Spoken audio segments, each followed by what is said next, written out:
Hola, ¿qué tal? Bienvenidos a esta la emisión de martes. Les saluda Enrique Deuteló, mi colega Karina regresará con nosotros pasado mañana aquí en Voz News. Comenzamos de inmediato. El presidente Trump advierte ante la Asamblea de las Naciones Unidas que va a bombardear a las redes del narcotráfico de Nicolás Maduro. Aquí en su noticiero Voz News, un resumen de su intervención desde Nueva York. Jimmy Kimmel regresa esta noche ante las pantallas de la cadena ABC, pero eso sí, las operadoras Nexstar y Sinclair aseguran que por el momento no, sus canales aún no bajan. Una reciente encuesta que muestra que los votantes confían más en los republicanos para manejar economía, combate al delito e inmigración ilegal o indocumentada. Los resultados a continuación. Voz News comienza aquí de inmediato.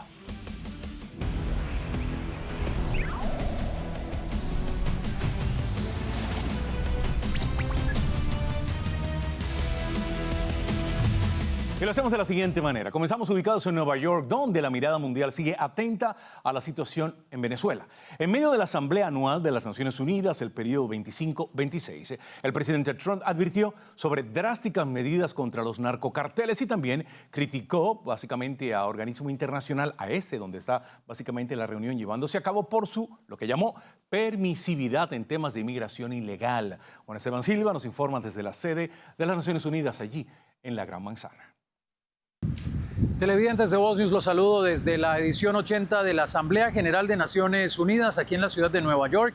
Voz News presente en este debate de alto nivel, donde uno de los temas principales ha sido Palestina, la guerra en Gaza, el llamamiento a un Estado palestino con reconocimiento creciente, pero otras voces que dicen que no puede ser posible esto hasta que no haya una libertad de los secuestrados en poder del grupo terrorista Hamas. Pero Venezuela, tema muy importante para el hemisferio occidental, ha hecho parte del debate. Ese debate lo ha puesto sobre la mesa hoy el presidente de los Estados Unidos, Donald Trump, quien dio un discurso de casi una hora aquí ante la Asamblea General. Miren ustedes lo que ha dicho en contra de los carteles de la droga y de esa determinación para el combate de organizaciones narcoterroristas.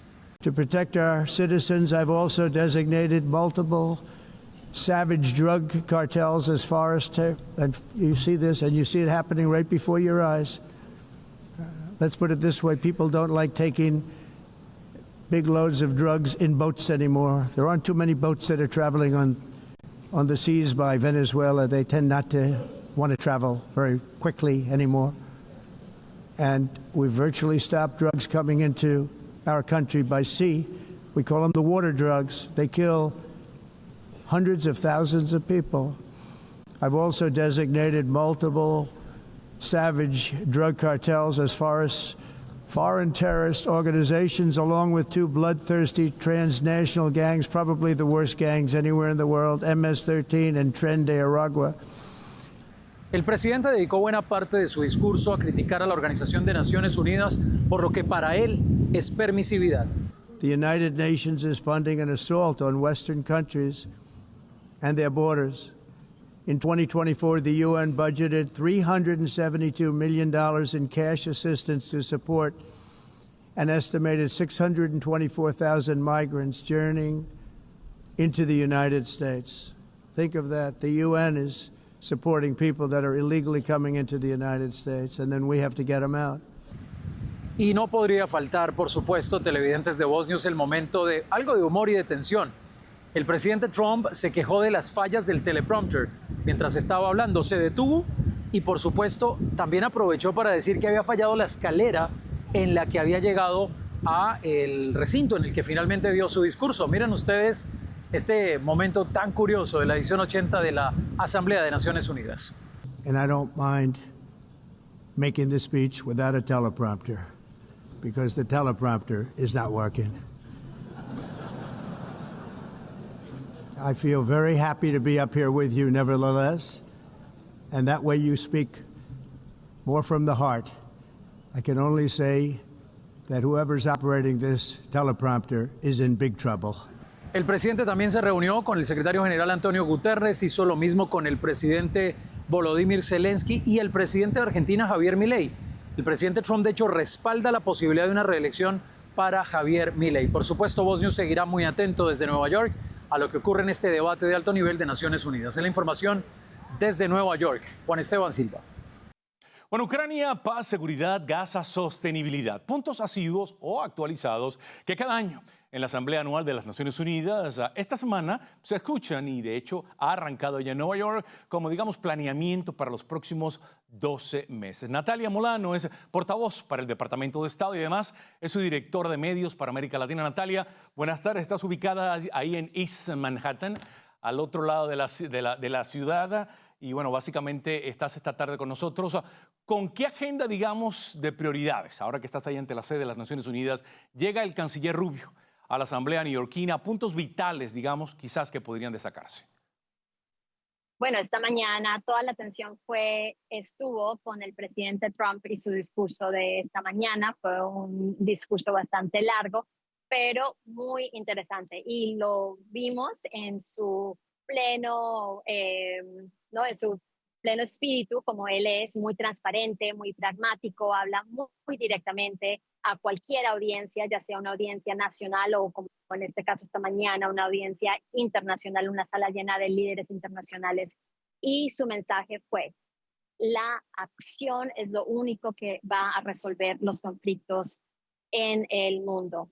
Y dictó, ¿no? Resaltó todos los logros que ha tenido su administración en los últimos 8 meses y hizo un llamado a los líderes de esa sala de que si realmente quieren resultados deben tomar acción. Y extendió la mano para que trabajaran en esfuerzos mutuos con los Estados Unidos. Y las prioridades de los Estados Unidos también quedaron muy claras, muy directas. Y en el caso, por ejemplo, de Rusia, Ucrania, fue muy directo con la Unión Europea, por ejemplo, y con otros países, diciéndoles que si realmente quieren ponerle presión a Rusia, deben tomar acción y parar de comprarle el petróleo y el gas natural a Rusia para que Rusia sienta esa presión, llegue a la mesa, negocie y se pueda acabar ese conflicto. Natalia, hacías un conteo, por supuesto, de la agenda internacional, lo que mencionó el mandatario. Reconocer un Estado palestino en condiciones actuales es un premio a la organización terrorista Hamas. Es una cita, fue parte de lo expresado por el presidente Trump esta mañana allí en las Naciones Unidas, en el edificio que tienes a tu espalda. ¿En qué posición actual se encuentra la Secretaría de Exteriores estadounidense, la Cancillería estadounidense, en materia del conflicto? Digamos, ¿hay novedades que nos puedas compartir? El Departamento de Estado sigue las declaraciones, sigue el propósito, sigue el liderazgo del presidente Trump de la Casa Blanca. Así que el secretario Rubio, claro, del Departamento de Estado, seguimos instrucciones de la Casa Blanca en este tema y las instrucciones son: las 3 prioridades para el gobierno estadounidense son la liberación de los rehenes israelitas que todavía están bajo Hamas, la seguridad de Israel y tercero, la prosperidad y la seguridad de la región, que solo puede avanzar con la eliminación de Hamas. Así que mientras que Hamas siga en existencia, no hay una posibilidad de una paz longeva, de una prosperidad real en esa zona. Esas son las 3 prioridades. Cambiando de continente, incluso cambiando de hemisferio, el presidente Trump ante la ONU advertía hoy que hará volar por los aires, cita también, a los carteles del narcotráfico del régimen de Maduro si continúan llevando drogas a Estados Unidos. ¿Hasta dónde llegaría la Casa Blanca en su lucha contra las drogas del régimen de Maduro, a quien califica de ilegítimo? Tu jefe, el canciller Rubio, acabó de destacar que básicamente las intersecciones no funcionan, sino la mano dura. Esta realmente es una nueva estrategia de disuasión. La interdicción no ha funcionado por años, así que esa administración está tomando acción, implementando estrategias nuevas y por eso es que tenemos resultados diferentes. En la frontera ya vimos un resultado diferente a una estrategia diferente. Entonces ahora la seguridad es la prioridad de los Estados Unidos para su seguridad nacional.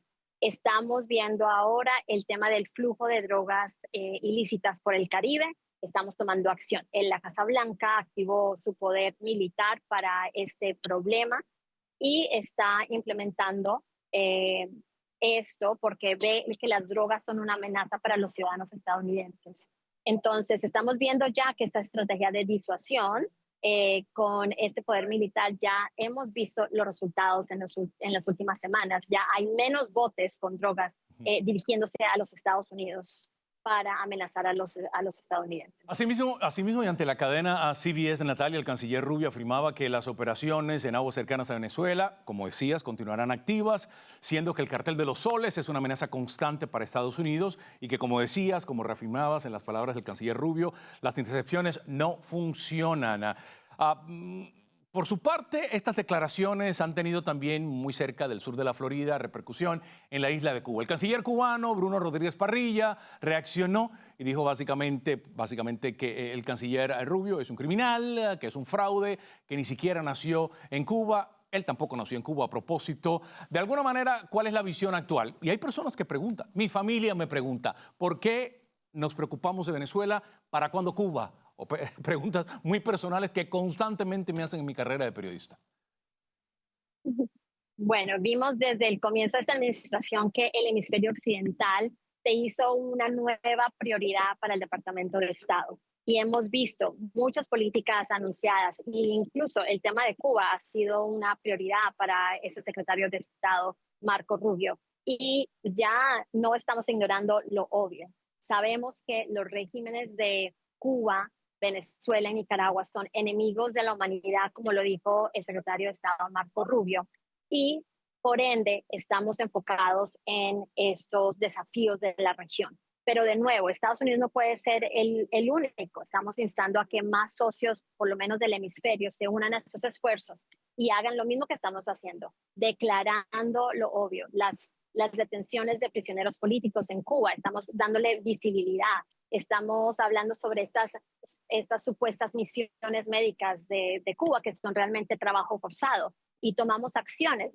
Estamos dando restricciones de visado a personas, a funcionarios oficiales que estén facilitando ese trabajo forzado, por ejemplo. Ahí está. Y muchas otras cosas. Entonces, estamos tomando acción. Cada cosa en su medida, ¿no? Natalia, te dejamos ir. Sabemos que tienes una semana ocupadísima allá en la Gran Manzana. Por supuesto, Natalia Molano, portavoz en español de la Secretaría de Estado y también directora de medios para América Latina. Buenas tardes y gracias. Suerte allá en Nueva York. Hasta la próxima. Gracias. Los líderes opositores venezolanos María Corina Machado y Edmundo González Urrutia anunciaron un llamado ante la Asamblea General de la ONU para respaldar lo que califican como soberanía popular expresada en las elecciones presidenciales del 28 de julio. El verdadero ganador fue el candidato opositor, pese a que el Consejo Nacional Electoral proclamó a Nicolás Maduro como vencedor, afirmaron. Machado, en un video difundido en la cuenta de X, pidió el desmantelamiento del régimen madurista y el procesamiento judicial de quienes violan derechos humanos. Desde la clandestinidad, Venezuela avanzará hacia una transición democrática de forma pacífica, destacó. Por su parte, González Urrutia, asilado en España, acusó a Caracas de negarse a entregar el poder y respaldó el despliegue militar de Estados Unidos en el Caribe, como medida para desmontar lo que considera el principal obstáculo ante la recuperación de la soberanía nacional venezolana. Bueno, y en el ámbito de la Asamblea como tal, en las Naciones Unidas, el Servicio Secreto anunció el desmantelamiento de una enorme red, escuche, oculta, de telecomunicaciones en el área de Nueva York, precisamente. Un sistema que, según los investigadores, podría haber paralizado las torres de telefonía celular, bloqueado llamadas al 911 e inundado de manera caótica las redes en el momento en el cual la ciudad pues es y era más vulnerable, según el reporte. El alijo, compuesto por más de 300 servidores con más de 100.000 tarjetas SIM, agrupado a menos de 35 millas de las Naciones Unidas, representa una de las amenazas de comunicaciones más amplias descubiertas en suelo estadounidense. Los investigadores agregaron que el sistema podría haber dejado sin servicio celular a una ciudad que depende vitalmente de él, no solo para la vida diaria y el pulmón financiero mundial, sino también para la respuesta a emergencias y la lucha contra el terrorismo. Seguro lo ha visto. Aquí se lo ratificamos y le ampliamos. Resulta que el programa Jimmy Kimmel Live va a regresar a las pantallas de ABC esta noche tras una breve suspensión anunciada por su matriz, The Walt Disney Company. La decisión se tomó luego que los comentarios de Kimmel sobre el asesino de Charlie Kirk generaron polémica y una advertencia de la Comisión Federal de Comunicaciones, o FCC. Disney explicó por su parte que suspendió el programa para evitar mayores tensiones en un momento emotivo para el país, calificando los comentarios como inoportunos e insensibles. 2 emporios televisivos nacionales cancelaron la emisión en sus mercados locales y Kimmel, según fuentes, se negó a disculparse, esto a lo largo de toda la semana anterior. Tras conversaciones con el presentador, Disney decidió reanudar a partir de hoy la producción. Y de esas propietarias de estaciones, Nexstar y Sinclair, esta segunda anunció anoche que por el momento no va a transmitir Jimmy Kimmel Live. Sinclair es el mayor propietario de estaciones de ABC, con 38 en total. A partir del martes, Sinclair reemplazará Jimmy Kimmel Live en nuestras estaciones afiliadas a ABC con programación de noticias. Estamos en conversaciones con ABC mientras evaluamos el posible regreso del programa, señaló la compañía en un comunicado. Por su parte, desde Nexstar hoy se declaró: mantenemos esa decisión a la espera de garantías de que todas las partes estén comprometidas a fomentar un ambiente de diálogo respetuoso y constructivo en los mercados a los que servimos. Entre Nexstar y Sinclair en total estamos hablando aproximadamente de 70 estaciones. En otros temas, Ryan Routh fue declarado culpable de todos los cargos tras intentar asesinar al entonces candidato presidencial Donald Trump en su club de golf en West Palm Beach hace ya un año. Routh intentó apuñalarse incluso hoy con un bolígrafo después que un jurado federal dictó el veredicto de culpabilidad la tarde de hoy a martes. Tenemos imágenes, por supuesto, de archivo en pantalla. Ryan Routh fue declarado culpable de los 5 cargos que enfrentaba tras 2 horas apenas de deliberación. El cargo de intento de asesinato de un importante candidato presidencial conlleva una pena máxima de cadena perpetua. Tras anunciarse el veredicto y cuando el jurado comenzaba a abandonar la sala, Routh agarró un bolígrafo e intentó apuñalarse en el cuello con este, lo cual provocó, por supuesto, la intervención inmediata de alguaciles federales. La ex vicepresidenta Kamala Harris dio ayer su apoyo a la candidatura finalmente de Zohran Mamdani, esto para la alcaldía de Nueva York. Elecciones en poco más de un mes. Y a propósito, elecciones además de gobernaturas muy candentes en New Jersey y en Virginia. Vanessa Vallejo nos cuenta los detalles sobre lo que muchos llaman ya un frío y seco apoyo de la ex candidata presidencial al candidato socialista y además cómo avanzan las conversaciones de Mamdani con otros demócratas a nivel local. Kamala Harris es ahora la figura más prominente del establishment demócrata que ha respaldado públicamente a Zohran Mamdani para la alcaldía de Nueva York. Sin embargo, el apoyo que le ha dado fue tan escueto que ha generado críticas y burlas en redes sociales. Las declaraciones se dieron ayer en la noche cuando Rachel Maddow le preguntó a Harris durante una entrevista en MSNBC si apoyaba a Mamdani. Veamos la extraña respuesta de la ex candidata a la presidencia por el Partido Demócrata. He's the Democratic nominee and he should be supported. Do you endorse his candidacy? I support the Democrat in the race, sure. But let me just say this. He's not the only star. I know that, he's in New York, and I know New Yorkers think they're the center of the world, and here we are in New York having this interview. It is the biggest city in the country. And I love New York, as the saying goes, I really do. But, there are people like Barbara Drummond in Mobile, Alabama. Los comentarios de Harris además llaman la atención porque otros demócratas importantes, incluido por ejemplo el senador Chuck Schumer de Nueva York, aún no han respaldado a Mamdani y otros congresistas incluso han evitado reunirse con él. El representante por Brooklyn, Hakeem Jeffries, líder de la minoría demócrata en la Cámara de Representantes, es otra de las grandes figuras que aún no le da su apoyo a Mamdani. Según un artículo del New York Post publicado hoy, Jeffries está en conversaciones para posiblemente respaldar a Zohran Mamdani para la alcaldía de Nueva York. Según la última encuesta del Emerson College, Mamdani tiene un 43% de apoyo entre votantes activos en Nueva York, lo que le da una ventaja de 15 puntos sobre Andrew Cuomo, que tiene 28% del apoyo. Pues esta carrera para la alcaldía de Nueva York muestra un panorama bastante interesante en materia de análisis político, ya que aunque Mamdani, siendo una figura tan nueva, tiene tanta ventaja en las encuestas, todavía no logra el apoyo y el endoso de figuras muy importantes del Partido Demócrata que al parecer sienten que pondrían en riesgo su carrera política si le dan el apoyo al candidato de extrema izquierda. Pero hablemos de agenda nacional. Una encuesta de la agencia Ipsos podría indicar que los demócratas tienen una tarea ardua, ciertamente, para las elecciones de medio término del próximo año, donde Donald Trump mantiene altos números de popularidad en elementos claves: Le decimos de inmediato. Las cifras amplificadas por varios medios, incluyendo a CNN, destacan que el votante promedio en el país celebra la gestión de la Casa Blanca en materia de economía, delito y crimen e inmigración indocumentada. En cuanto a la pregunta sobre en qué partido confían más para esos tópicos, se respondió que en el Partido Rojo se lleva las preferencias sobre los demócratas y estas son las cifras. Estamos hablando de 7 puntos por encima en materia de economía, 13 en materia de inmigración y 22 en materia de prevención de crimen y delito. Ahí las cifras. Le diremos por qué el presidente de la Reserva Federal asegura que no hay un camino libre de riesgos para equilibrar la inflación y el desempleo. Volvemos.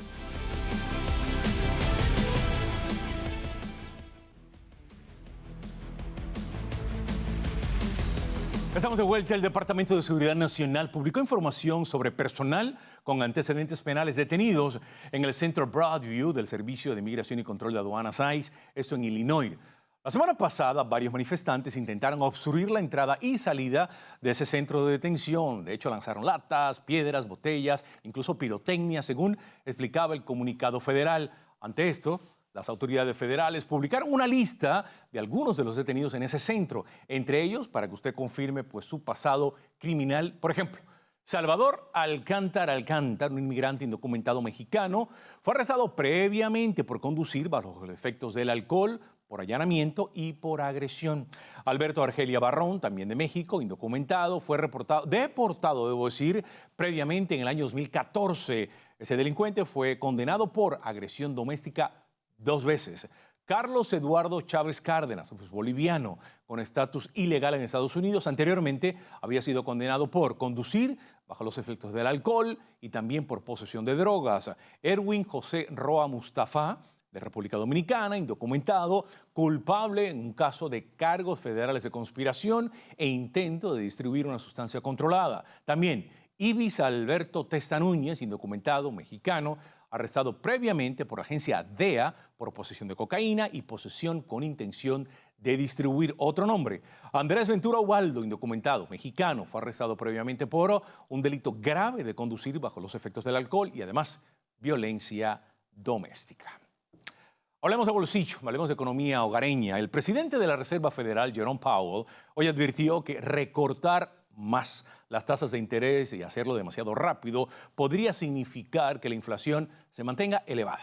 Si flexibilizamos las tasas de interés de manera agresiva, corremos el riesgo de no alcanzar nuestro objetivo de inflación y de tener que revertir el rumbo de manera posterior para volver a situarlo completamente en un 2%, sostuvo el funcionario federal. Además, agregó que si mantienen una política monetaria restrictiva durante demasiado tiempo, el mercado laboral podría debilitarse de manera innecesaria. Usted recordará que la semana pasada la Fed redujo sus tasas de interés de referencia por primera vez este año en 25 puntos básicos. El presidente Trump, el secretario de Salud Robert Kennedy Jr. y otros altos funcionarios de salud afirmaron que el popular analgésico Tylenol podría estar relacionado con un mayor riesgo de autismo cuando se utiliza durante el embarazo. Citamos: se recomienda de manera encarecida que las mujeres limiten el uso del Tylenol durante el embarazo, a menos que sea médicamente necesario, señaló el mandatario, al anunciar que su administración implementará medidas para reducir los riesgos. Ya había de alguna manera dado un abrebocas durante el domingo en el evento luctuoso de Charlie Kirk en Phoenix. El secretario Kennedy, por su parte, ya había asegurado a principios de este año que este mes daría novedades sobre una de sus principales metas: identificar las causas de lo que llamó epidemia de autismo. El anticipado anuncio fue filtrado a la prensa por miembros de la administración días antes de que hablara el funcionario, llevando a una caída en las acciones de la compañía detrás de la marca Kenvue. El presidente además firmó una orden ejecutiva que designa a Antifa como una organización terrorista y doméstica. Desde la Casa Blanca describía al grupo como una red de terroristas de izquierda radical que busca derrocar al gobierno. Citamos: la orden ejecutiva, sobre la cual ya se había informado el pasado 18 de septiembre, describe y enumera las actividades llevadas a cabo por el grupo. Entre ellas están los esfuerzos coordinados para obstruir la aplicación de las leyes federales mediante enfrentamientos armados con las fuerzas del orden, disturbios organizados, agresiones violentas contra agentes de inmigración y además de otros agentes del orden, y la divulgación rutinaria de datos personales y otras amenazas contra figuras políticas y activistas.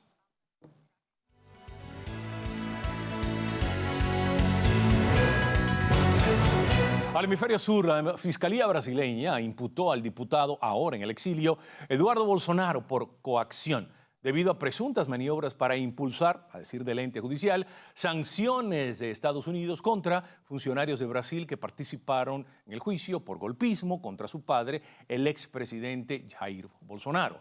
El líder de la derecha fue condenado este mes a 27 años de cárcel por intento de golpe de Estado tras perder las elecciones contra Luis Ignacio Lula da Silva en el año 2022. Bolsonaro, hijo instalado desde hace algunos meses acá en Estados Unidos, fue procesado por amenazar a las autoridades judiciales y de otros poderes para terminar el proceso judicial en contra de su padre, según denunció la Fiscalía del Gigante del Sur.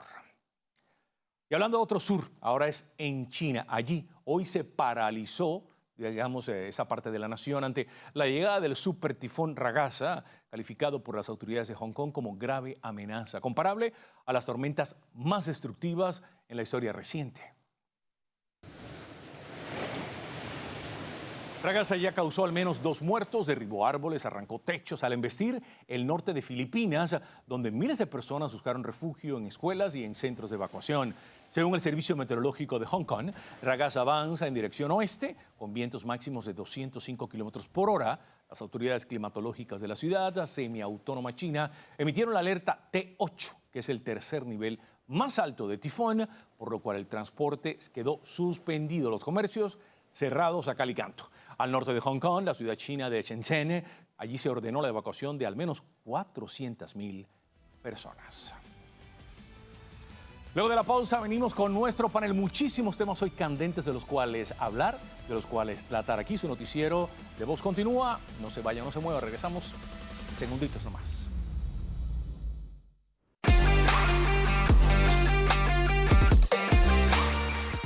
Ahí lo tiene, con eso estamos de vuelta. Esta mañana el presidente Trump habló desde la ONU, el discurso, digamos, número 2 de la mañana, después de Lula da Silva. Generalmente Brasil lleva la tradición de abrir este tipo de reuniones, y en la locución del presidente, pues no necesitó al parecer teleprompter porque no estaba operativo, o durante largo rato no lo estuvo, pero envió mensajes contra la Unión Europea, contra el narcotráfico venezolano y contra aquellos que reconocen a Palestina, apoyando al mismo tiempo a Hamás. Le damos así la bienvenida a nuestros analistas a esta hora de la tarde. Estamos con Vanessa Vallejo, con Alfonso Aguilar, con Orlando Avendaño. Muchachones, un placer estar de vuelta con ustedes acá. Alfonso, si me permites comentar contigo, si quieres podemos hablar del tema del prompter, incluso de la escalera que, no sé, se le fue la electricidad, pero en temas, digamos, más serios, más centrales, Trump atacó la política de fronteras abiertas de la Unión Europea y sin filtros dijo, citamos, cuando sus cárceles están llenas de supuestos solicitantes de asilo que pagaron la bondad de sus países con delitos, ya es hora de acabar con el experimento de las fronteras abiertas. ¿Crees que Estados Unidos se va convirtiendo ahora en un ejemplo de seguridad fronteriza? ¿Crees que Europa alguna vez va a reconocer algo así? Bueno, yo creo que algunos países sí están reconociendo el liderazgo de Estados Unidos, como Italia, por ejemplo. Recordemos que muchos de los inmigrantes que entran en Europa entran por el sur de Italia. Italia está empezando a tomar políticas fuertes, incluso removiendo inmigrantes de su territorio a lugares como Albania y el norte de África. Yo creo que el presidente Trump sí está ejerciendo su liderazgo en el mundo en términos de presentar una nueva visión del orden internacional, claramente fundamentado en la defensa de las fronteras, en la defensa de la soberanía. O sea, él dijo que la inmigración es el tema principal, el principal reto para el mundo hoy, que los países estaban,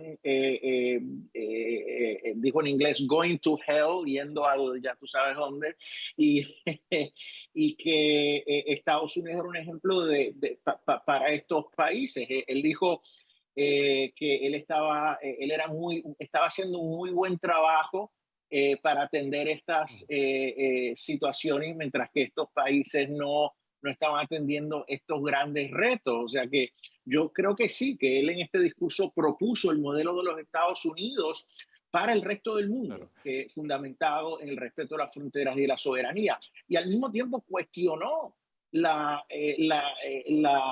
necesidad de las Naciones Unidas, el propósito de las Naciones Unidas. Él reconoció que las Naciones Unidas pueden tener, claro, un rol importante, pero que no lo están ejerciendo. No lo toman. Él está resolviendo conflictos alrededor del mundo, mientras que las Naciones Unidas no está haciendo nada. O sea, No. Le iba a preguntar a Vanessa sobre ese tema, siguiendo. ¿Cómo ves el rechazo, Vanessa, por ejemplo, del mandatario de condenar a los países que están reconociendo por su parte, también hablo del tema, al Estado palestino, como Francia? ¿Tiene sentido apoyar a un Estado sostenido realmente por un grupo terrorista? No es un secreto. Pues a mí siempre me parece muy refrescante para la política y para el mundo entero cuando Trump va y les dice las verdades a todos estos mandatarios en sus caras, va y les dice en la ONU, en la misma casa de la ONU, que ellos no sirven para nada. Además de las verdades acerca de condenar a aquellos mandatarios que quieren supuestamente reconocer al supuesto Estado de Palestina, que muy bien lo dijo Trump, eso sería como reconocer a Hamas por las atrocidades que han hecho. También dijo otras tantas verdades, diciéndole a todos, bueno, o a la mayoría de mandatarios de la Unión Europea que estaban ahí presentes y que le siguen comprando energía a Rusia, diciéndoles, ustedes supuestamente están peleando contra Putin y le siguen dando dinero. ¿Qué clase? Eso no tiene ningún sentido. Creo que utilizó la palabra como que era descarado y les dijo que luego se iba a reunir con ellos porque tenían que hablar de eso, que no era posible que eso estuviera pasando. Entonces es hermoso. Y es de verdad refrescante ver a un mandatario diciéndoles las verdades en sus caras, así, todo el mundo mirando todo, digamos, ese despacho de verdades una tras otra del presidente Trump. Otro de los puntos importantes, Orlando, a tratar es básicamente que, pues, mientras la dictadura venezolana envía cartas de acercamiento, digamos, el presidente Trump ha dejado en claro que la escalada militar contra el narco y en el Caribe y tal, y Nicolás Maduro, todo ello sigue en pie. ¿Cuál puede ser ahora o podría ser ahora el accionar, la respuesta por parte del régimen madurista?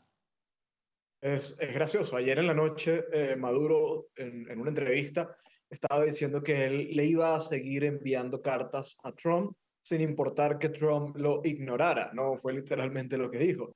Y hoy, ante los más de 190 miembros de las Naciones Unidas, Trump le dejó claro al mundo que Nicolás Maduro es un capo del narcotráfico que está inundando a Estados Unidos de narcotráfico, de cocaína y de otras drogas como el fentanilo, que a su vez está matando a decenas de miles de estadounidenses y por lo tanto Estados Unidos va a utilizar todo su poder militar para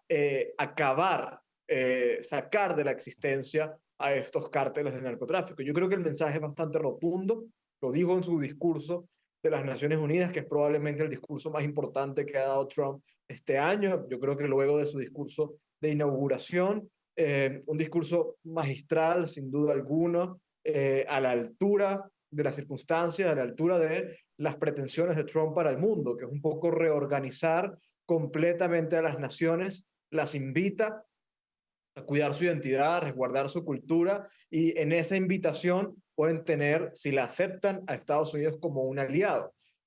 Yo creo que Trump dejó claro quiénes son sus enemigos y quiénes pueden ser sus amigos. Una intervención, Alfonso, donde el mandatario alegó además que estaba a favor de la defensa de las creencias religiosas y la defensa de la religión más perseguida del mundo, que es el cristianismo, ciertamente. ¿Qué te parecen esas palabras, sobre todo delante de países europeos que han recibido a millones de practicantes del Islam, no necesariamente para un tema de integración? Ya escuchamos el fin de semana el vicepresidente Vance en Phoenix, que dijo que ya no debemos estar más como líderes avergonzados básicamente del tipo de religión que practicamos. En fin, hay una especie de revival en mantener, pues digamos, el cristianismo en el faro de ese beacon, ¿no? En esa brújula, digamos. Sí, como dije, o sea, se está presentando como el gran defensor de los países occidentales, cuestionando el balance de la inmigración, lo que está causando en los países de Europa.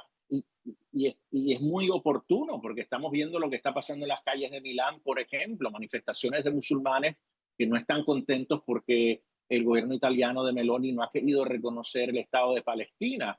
Entonces me parece muy apropiado, hablando de la inmigración, es un reto a estos países, tienen que defender sus principios. Pero yo creo que él estuvo cuestionando toda la narrativa tradicional de las Naciones Unidas, incluso en temas energéticos, ¿verdad?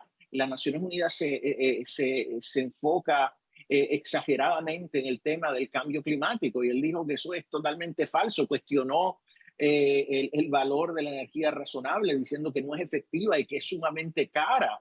Sí, yo creo que son, o sea, realmente retó toda la retórica tradicional de las Naciones Unidas y apeló a cada país diciendo, miren lo que está pasando en sus respectivos países. Y por último, yo creo que también es importante en el tema de Gaza, que enfatizó la importancia de que jamás suelte de una vez y por todas a los rehenes. Entre los puntos que hablaron, Vanessa, también el mandatario defendía esta mañana su postura en materia arancelaria, acusando a muchas naciones de que continúan rompiendo las reglas, hallándole, digamos, que un resquicio al asunto. Esto indicaría, al parecer, que la política arancelaria actual pues continuará hasta que todos lleguen a un acuerdo particular en Estados Unidos. ¿Cómo es el asunto? El consumidor común pensaría que es para bien en todos, que nos pusiéramos de acuerdo cuanto antes, pero el asunto parece que no es tan sencillo. Sí, pues es un tema complicado. Es decir, Trump, digamos, en cierta medida tiene razón cuando dice una y otra vez que durante mucho tiempo los países se han aprovechado de Estados Unidos, porque pues si alguien ve tarifas tan altas para exportar bienes a otros países, y si esas mismas tarifas de esos países para traer bienes acá a Estados Unidos no son iguales, pues yo creo que es justo que alguien diga que hay que acomodar las cosas, que es lo que está diciendo el presidente Trump. El problema es que, digamos que encontrar una solución a eso puede llevar a tantas vías, algunas que pueden resultar bien, otras que pueden resultar bastante complicadas, ¿no? Porque si se pone aranceles muy altos a países que ofrecen bienes muy importantes para la clase trabajadora americana y no se encuentra un sustituto rápido de esos bienes, pues es la clase trabajadora la que se ve afectada. Entonces, aunque el presidente Trump tiene razón, eso no quiere decir que necesariamente tenga que salir bien. Ahora tampoco quiere decir que necesariamente tenga que salir mal, y eso es lo que estamos esperando, a ver cómo se desarrolla todo esto, pero es uno de los temas más importantes porque recordemos que todo el mundo siempre en las encuestas decía que era la economía el tema más fundamental. Entonces a eso están poniéndole cuidado los americanos. Si el público tuviera el tiempo de ver, por ejemplo, los ejemplos, ¿no? El tema lácteo con Canadá, el tema de la carne con Australia, se daría cuenta lo escandaloso que es, digamos, la incongruencia de los aranceles. Pero, Orlando, para que no te quedes ahí a punto de también dar tu opinión, también fue destacado, ¿no?, la posición del presidente desde el punto de vista antiglobalista. ¿Cuál es tu opinión al respecto? Sobre todo a la luz de que muchos caracterizan desde su primer mandato hasta el actual, ahora digamos que pisando el acelerador al mandatario, como aislacionista, como proteccionista. ¿Es la estrategia la más inteligente que puede tener el presidente para el consumo estadounidense o tiene sus riesgos? Sí, yo creo que Donald Trump se está perfilando como un líder de las circunstancias actuales. Hay que reconocer que el consenso posguerra liberal ha fracasado y se está arrastrando completamente a las naciones, las está dejando frágiles y débiles frente a sus enemigos, entre ellos la migración masiva del norte de África y del Medio Oriente. Trump lo alertó, Europa está a punto de perderse, hizo un llamado a la urgencia de que las naciones europeas resguarden su identidad, resguarden su frontera y su cultura, y se propone como un líder para, de alguna manera, coordinar esta cruzada a favor de las naciones. Eso es un golpe durísimo al globalismo, a todos estos gobiernos multinacionales, a todas estas organizaciones supranacionales que pretenden un poco incidir en las naciones y determinar cómo deben o no gobernar. A mí me parece fundamental y muy importante que le haya reclamado a las Naciones Unidas su inoperancia, por un lado, y por otro su complicidad con la destrucción de las naciones occidentales, que es un poco lo que estamos viendo. Orlando, ya, lo que entiende el mundo actual, sí. Ya que te tengo en cámara y le pregunto a los tres rápidamente, te pregunto a ti, Orlando, de una vez, ¿qué se le quedó en el tintero al presidente? ¿Qué quisiste haber visto y no viste? No, yo creo que el presidente abordó todo lo que es realmente urgente, no solamente para Estados Unidos, sino para el mundo. Esto es fundamental. Okay. Se presentó como un gran líder de Estados Unidos, pero además invitó a las naciones a seguirlo como un gran líder de un occidente que espera a retomar un poco sus valores. Vanessa, como dirían en Colombia, ¿raspó alguna asignatura el presidente esta mañana? Yo creo que tal vez hubiera sido bueno que hablara de la cuestión de género y trans y todo lo que está haciendo con los niños en la parte educativa y en general de los niños. Hubiera sido bueno que les reclamara, sobre todo a los países europeos, todo lo que están haciendo, o más bien lo que no están haciendo respecto a eso. Alfonso, ¿se le olvidó algo al presidente esta mañana? Yo estoy de acuerdo con lo que dice Vanessa. Recordemos que las Naciones Unidas empuja esta Agenda 2030 agresivamente, que busca empujar esta agenda pro ideología de género. Yo creo que el presidente tenía que haber hablado más de eso, de cómo las naciones, es importante que las Naciones Unidas respete la soberanía de los países y no trate de imponer valores que contrarían la cultura de tantos países y civilizaciones. Chicos, no se nos vayan, un corte rápido publicitario y regresamos luego de la publicidad. A la vuelta, libertad de expresión. Vamos a hablar también pues, de lo que esto significa. Primera enmienda aplica al gobierno, a las entidades privadas, por supuesto. Todo ello a la luz del regreso al aire del show de Jimmy Kimmel. Volvemos.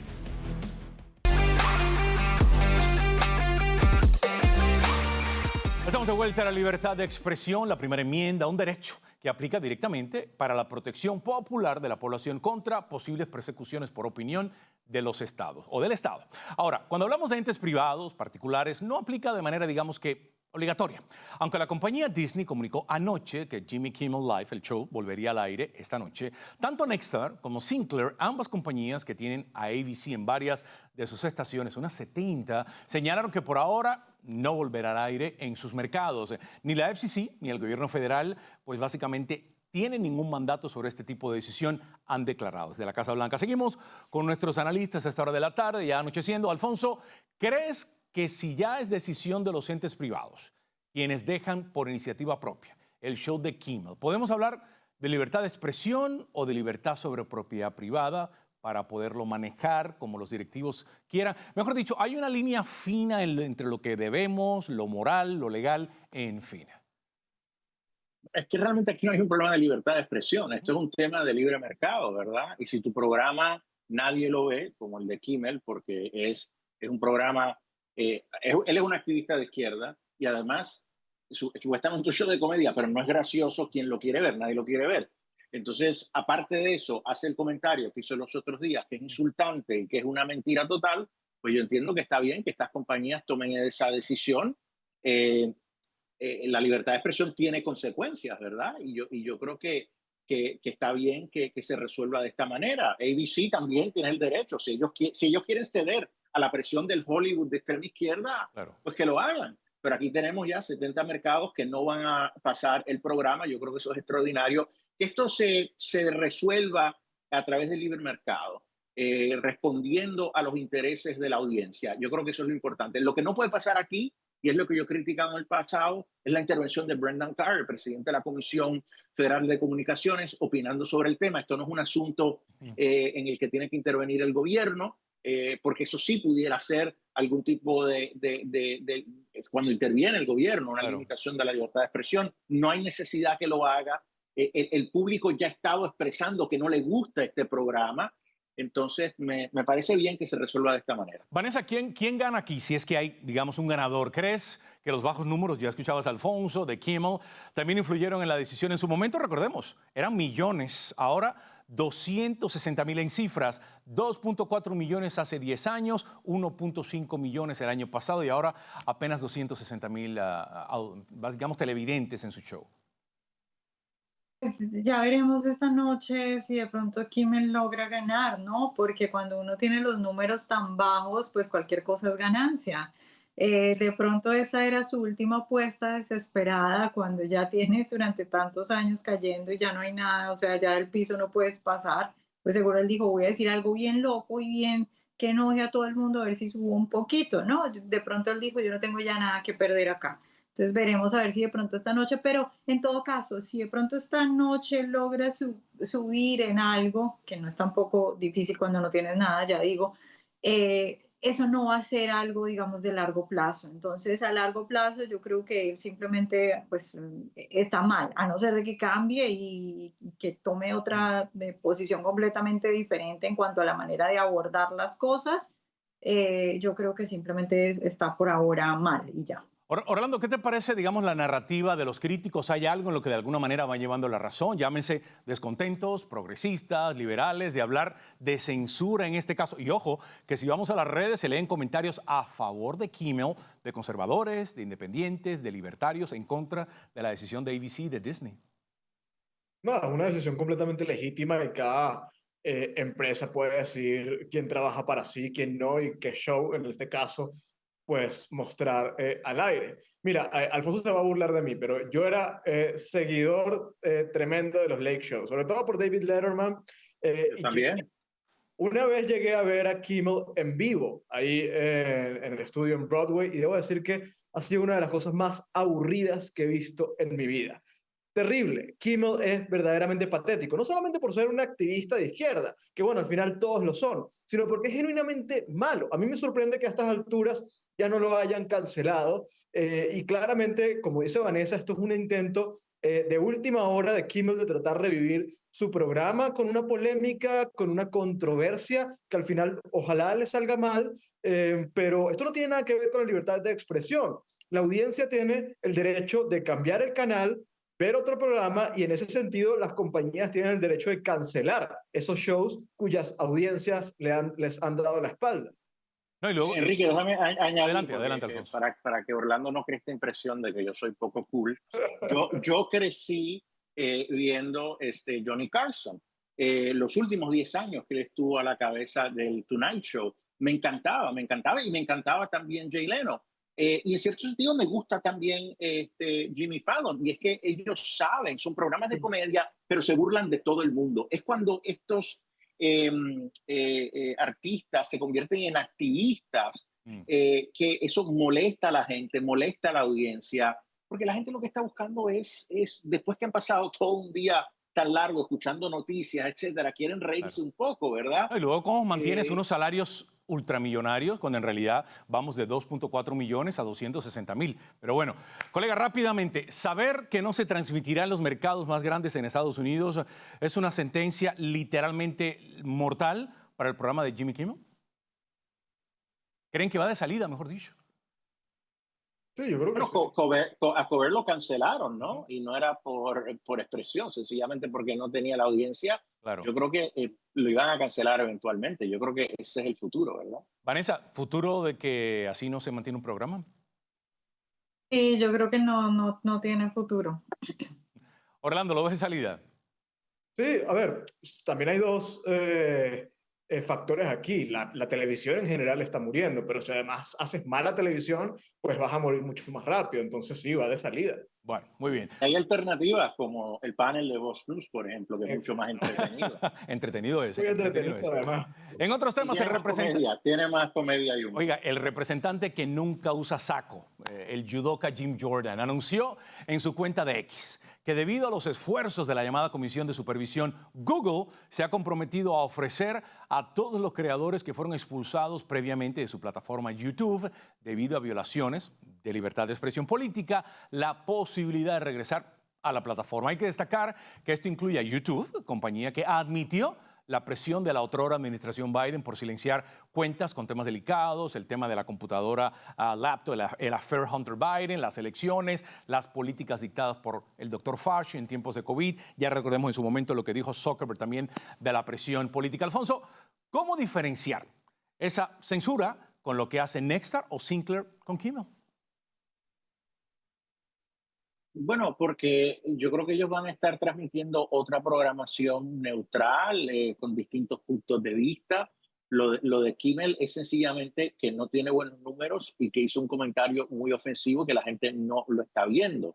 Lo que estaba pasando antes de la administración Biden era censura. Estaban callando a voces conservadoras. Y me da mucha gracia que ahora escuchamos a todos estos artistas de izquierda, a todos estos demócratas haciéndose los paladines de la defensa de la libertad de expresión, cuando durante los 4 años de Biden hicieron todo lo posible para cancelar figuras como Tucker Carlson, Roseanne Barr, incluso la Casa Blanca intervenía con las plataformas para que suprimieran contenido, el Departamento de Seguridad Interna tenía una comisión para controlar la desinformación y con esa excusita callaban un montón de personas. Aquí en YouTube a veces hemos tenido programas que le han puesto un flag o quién sabe. O sea, ellos activamente creen en limitar la libertad de expresión. Curiosamente, a quien ellos llaman fascista, lo que está haciendo es el presidente Trump y esta administración expandiendo la libertad de expresión. Vanessa, ¿crees que podría verse, digamos, consecuencias legales a futuro, demandas, por ejemplo, en materia de libertad de expresión o violación de la primera enmienda? Yo no creo, porque estas plataformas están protegidas en el sentido de que, digamos, ellas pueden hacer ese tipo de cosas. Entonces, y ahí de pronto el debate es más sobre qué tanta libertad se le da a esas plataformas, pero yo creo que hay que darles la libertad de que puedan hacer ese tipo de cosas. Yo creo que cada persona también tiene que tener, digamos, conciencia de que si uno se va a poner a montar videos en YouTube, probablemente van a pasar esas cosas.